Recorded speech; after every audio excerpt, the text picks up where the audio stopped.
Okay, good morning, everybody.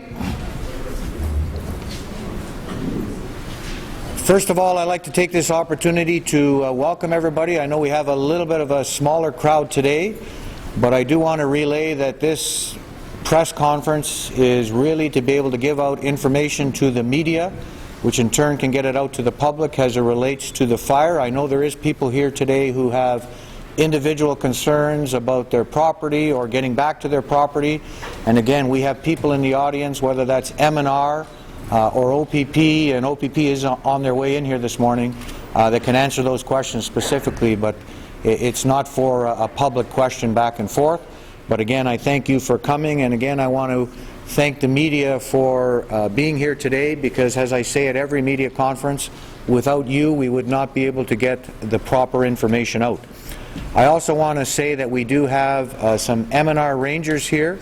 So when we use terms like mopping up or any of the fire terms that I'm going to try to stay away from, but if Michelle touches on, I know they're here again to answer your questions as it relates to what mopping up means, timelines, time frames, those kind of things. So again, they're here for you for one-on-ones for sure. I do want to acknowledge that we have Councillor Duty here, Councillor Curley, and Councillor Marks, who have been following this. All of Council has been following this very, very closely, as well as provincial ministers, MPPs, MPs, from all over not only Ontario but Canada as well. I'm going to go through my notes very quickly. We continue to make progress fighting this fire. The cooler temperatures and obviously the rain that we received over the past 15 or 16 hours has definitely helped those suppression efforts. The fire is still 30 to 35 kilometers away from the Timmins core, and based on mapping techniques, the fire is at 39,518 hectares and holding. That number would be no different than what we talked about here yesterday, and again, I'm sure that Michelle will touch on that from an M&R perspective as well. We have 25 four-person fire ranger crews from Ontario and 20 four-person crews from BC are on the front, and they're doing fire suppression along with all the other equipment that goes with that, with air support, bulldozers, backhoes, the great team that they have down here in South Porcupine. And actually I went to the Tembec office yesterday, and I could not believe how quickly M&R took Lakeshore Gold's place over, and I'm not sure if you guys can operate today with everything that they have there, but they're doing a fantastic job. Full area assault will continue today. Again, I'm urging private aircrafts to stay away from the fire zone. I want to emphasize that with the aggressive suppression effort, the City of Timmins is no imminent danger.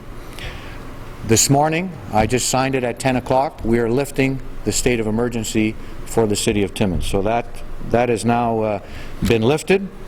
And we are also going to announce that access to Hydro Bay will be allowed. The east side of Kenogami Lake is still under restricted order, and the Timmins Police will set up south of Hydro Bay to ensure that the power line road is still being monitored. So again, Hydro Bay, those at Hydro Bay will be able to go back ASAP. Those on the Kenogami Sea on the east side will not be able to, and they'll have to continue to monitor the situation through ourselves, M&R, Timmins Police. While the situation is improving, everyone needs to remain vigilant about the risk of fire. And I did a media scrum last night, and somebody asked what we mean by vigilant. There's a fire ban in place. There's a water ban in place. There's roadblocks in place. There's the aircraft issue. So we're asking people to give the emergency services the opportunity they need. We're moving forward now. Let's not do something that puts us backwards, for sure. And I think the other thing that I think Shannon from the Timmins Police touched on yesterday, you got to remember, we're still in May. This is very early. So even though we got rain yesterday, we need a lot more rain than that to be able to lift some of these restrictions that we have. Everyone should be prepared and have an emergency kit at home or at their cottage. And actually on the Weather Channel today I saw a great demonstration of the emergency kits, and I know I had a booklet here the other day that will be available not only through the fire department but other agencies within the City of Timmins. And again, I think it's good for people to update their skills as it relates to making sure that they have that on hand. We do not anticipate, again, as of yesterday, we do not anticipate any new evacuation orders. Highway 144 and Highway 101 continue to be closed. Dalton Road is also going to be closed near the Grassy River. No airport-related issues to report. All flights are on schedule. The outdoor water ban I talked about earlier. I want to emphasize what I said yesterday with respect to updates and information accuracy. This situation is still fast-moving, so even though we've got a break with the weather, if that weather was to change again or winds were to pick up, again, it's a very volatile situation out there, so people need to be vigilant, and as people are allowed back into their properties, you've got to remember the restrictions that I talked about earlier. The Ontario Commissioner of Community Safety, Dan Hefke, will be in Timmins to meet with municipal and provincial officials later today, and he'll be able to meet the media here in the auditorium at 1 p.m. I again encourage residents to visit YouTube. I've followed it the last 3 days, and I have to tell you, even though I'm standing here and I'm listening, there is things that I miss. So if you're here or you've got people out there who are asking questions, put them onto YouTube or the city site or the M&R site. They're going to get the most recent updates, and that video will give them verbatim exactly what was said here today. I again want to, on behalf of all the residents, I want to express a heartfelt thanks to the emergency responders, including the M&R, the OPP, the Timmins Fire Service, Timmins Police, the Canadian Red Cross, the Ministry of Public Safety, the Ontario Fire Marshal's Office, and I'm sure many others that have given donations and etc. But it is really amazing sometimes from the outside looking in, especially at the start of something like this, people will think that there's not a lot of information or not a lot of things happening. It's the exact opposite. We're all planning to be able to get to this stage, and I have to tell you, the team that was put together for this has done a phenomenal job. Again, there is a new update that went out this morning from a press release perspective. I'm not going to go through that, but I mean, again, you can get that online, and I'm sure Michelle will touch on a few of the key points that were in that brief this morning. So with that, I will turn it over to Michelle.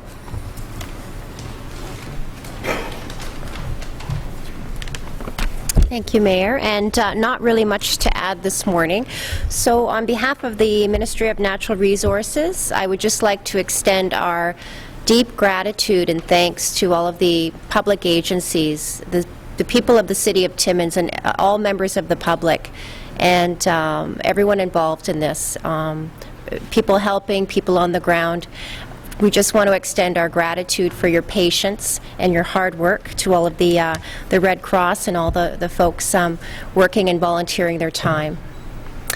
So as the Mayor mentioned, the showers are making for a bit of break and helping us in our suppression efforts, but we do have to remember that the fire is not out, and just to remain vigilant, and our number one concern is public safety.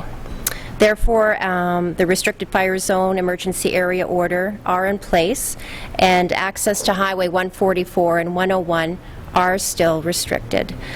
Matagami First Nation community members who evacuated last week started to make their way back today. They didn't use the main highway that's closed. They used an alternate route to return to their homes. Currently, the Ministry of Natural Resources is assessing the values along the perimeter of the fire. And at this time, we just want to let you know that we're available to answer any questions. People are concerned about their homes and their residences. And once again, today we've got the large map on the wall, and we're here to answer any questions you might have. Thank you. Thank you, Michelle. And again, the OPP is on their way in. There was a little, they thought the conference was this afternoon, and so there was a little bit of discrepancy, but I know Mark is coming in. But I will turn it over to Shannon from the Timmins Police, and just to give a little update, and maybe she can also explain how the opening of Hydro Bay and the closure of the other side will go. Definitely. Thank you, Mayor. Good morning. As the Mayor mentioned, Hydro Bay residents and cottagers will be allowed to return. Police will be in the area to assist in this happening in an orderly, fashionable manner. We're asking, please, that only the people who have properties in there return there. We realize that, you know, there's boats and that, you know, going in there, if you know somebody, you may have access to have a peek at your property. As the Mayor mentioned, for everyone's safety and to ensure that the workers can still do their job and aren't distracted by that, we're simply asking that only the residents return to their property. I know that the rest of you are concerned that are on Kanagami Sea, but your properties are being well taken care of. The officers will remain in Hydro Bay to help with the access, but also to address if there are any issues or any concerns that anyone in there has or arise, so that they can assist you.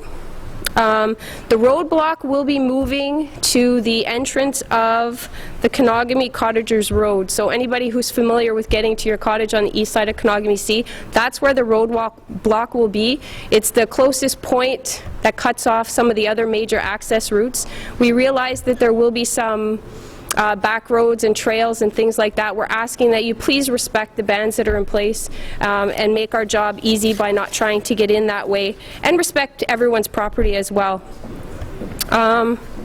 In closing, again, we just ask that you maintain your patience. We know it's difficult, and that you respect the bans and restrictions that are in place. Thank you. Thank you, and I just want to, while I give the Staff Sergeant Desposco a couple of minutes to come towards the front, I want to emphasize the fact that as people go back into Hydro Bay, I think Shannon touched on it, but I think, and maybe the Staff Sergeant will touch on it as well, but there will be either Conservation Authority patrols or OPP patrols that will be ensuring that people that are back at Hydro Bay are not now going out sightseeing to see what's happening on the other side. We're letting you to go back home to be able to do your thing at home, but again, there's going to be some restrictions, and we're hoping that you will follow those restrictions and not have your neighbor from across the road say, by the way, can I borrow your boat to go across? OPP and Conservation Authority officers will be very, very vigilant when it comes to enforcing that, because we've got to let the emergency crews, the M&R people do their job. So I did see the Staff Sergeant here, but I'm not sure if he wants to come up and say a few words, and I don't want to put you on the spot. Although there is the odd person that puts me on the spot, but... Good morning. I'm Staff Sergeant Dan Esposito. I'm currently the Incident Commander from the OPP side. We're continuing with the highway closures. We're continuing to ensure that it's for the motoring safety, or motoring public, to ensure their safety. Today we will be moving the people from the Outagamie First Nations back, working with the provincial liaison team. They are assisting with bringing them back to their community. We're hoping to open up the highways as soon as possible. Prior to doing that, though, first of all, we have to ensure there's the safety of the public, and we have to ensure that we've got proper resources in place to ensure that it's done in an orderly fashion. We've got investigative teams. Should there be any problems in that, we want to make sure that they're in place, and we need to ensure we've got those resources. In the meantime, we continue with our highway patrol, or with patrols of the properties, ATV patrols using marine units, officers doing property checks. That continues. And I think when you're saying highways, you're talking Highway 101. That is correct, Highway 101. West. Highway 101 West. We're hoping to open it as soon as possible. I can't give a time frame right now, but we're working close with the city officials and the M&R and the fire resources. Okay, thank you. Great. So again, just to recap that, if something changes as far as 101 being open, we will make sure that we get a media brief out ASAP. And if it means that we have to do another one of these later on this afternoon or tomorrow, we will definitely do that. Again, we're trying to give the most current information and up to date, and as things now become more of the same, and the situation becomes mopping up and putting out hot spots and that, we may not be doing the press conference every day. So tomorrow's press conference will be based on what information is new versus continuing to keep the same information. But like I want to emphasize again, as the OPP works towards opening that highway, we will make sure that people are well aware of that, and we will be working very, very closely with them. With that, I'm going to open to questions from the media. Can you just identify yourself, because you're a face I don't remember, I haven't seen, so. I'm brand new, so I'm with Q92 and Easy Rock. My name's Rebecca. Okay, Rebecca. I want to know how people are getting back specifically, like specific details on how, when we announce this coming up at noon, how are we going to tell them to get information about getting home to Hydro Bay? Like, where should they go first? Should they all proceed to the roadblock now, or like, are you going to go by street? Are you going to go by number on house? Like, how is it going to work? I would say that the minute that this is out, and it's out right now, that they will be going back to their homes on Hydro Bay. The big key here is to make sure that we don't confuse people about the difference between Hydro Bay and the Kenogami cottages on that side. So the Kenogami cottages on that side will not be able to go back into their homes. There'll be a roadblock there, but I mean, our expectation is people will from now start moving back to their homes or going out to view their cottages. And we will have police out there that if they have any specific questions, they will be able to answer. And what kind of identification should they bring with them to say, I'm a resident here? Just a driver's license that has their address on it, or what? Chief or Shannon, do you want to answer that? Sure, just following up on that, Your Worship, I was just telling the CAO that when the evacuation occurred, we had people in place in our dispatch center that communicated with each one of those residents. And those people were contacted by telephone. They were told to get ready, the evacuation was coming, and then it was followed up by the evacuation actually being ordered. So when they come, though, to like get back in, so the like today, Right. Or to Hydro Bay, are they going to have to show police identification in order to get through the roadblock? So what kind of identification should they bring?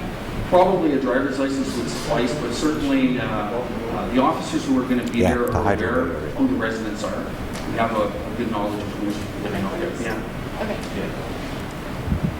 Just keep it there for now, John, and if we have another question from media that needs to go out.